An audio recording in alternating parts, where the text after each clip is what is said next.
maaf teessa maaliif wanti tokkollee hin jijjiiramu amma ati jijjiiramtutti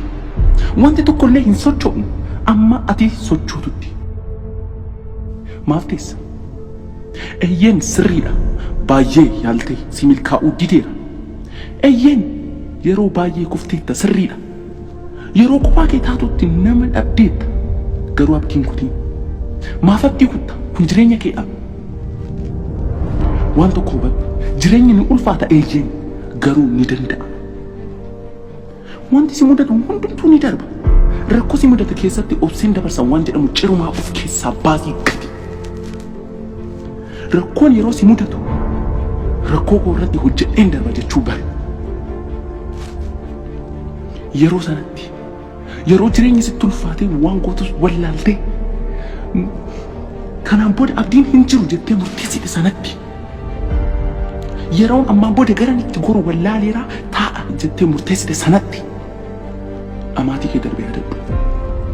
yeroo sanatti namoota sitti kolfaa turan namoota ati hin dandeessu jedhanii sitti qoosaa turan sana yaadadhu yeroo abdii kutuuf yaaddu milkaa'ina kee namoota meeqatti agarsiisuu akka feetu yaadadhu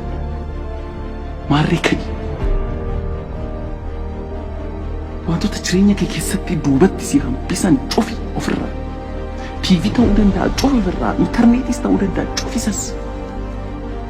namoota ta'uu danda'a jireenya kee keessatti illee cufi maal eegaa jirta amma qarshiin dhufutti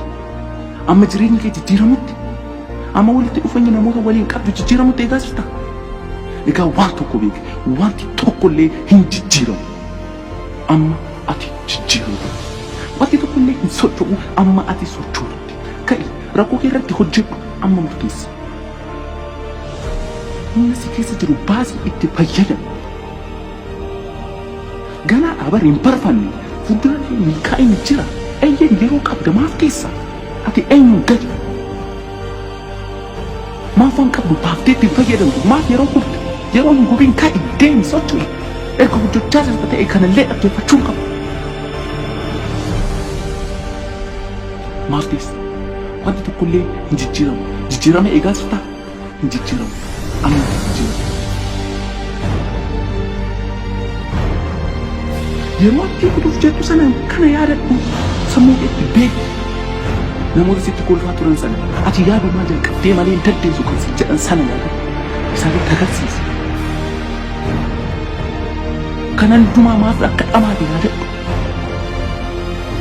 amma goolii kee amma kaayyoo kee xumurachuutti tattaafadhu hojjeta jirtaan lubbuudhaan ofirraa hin duune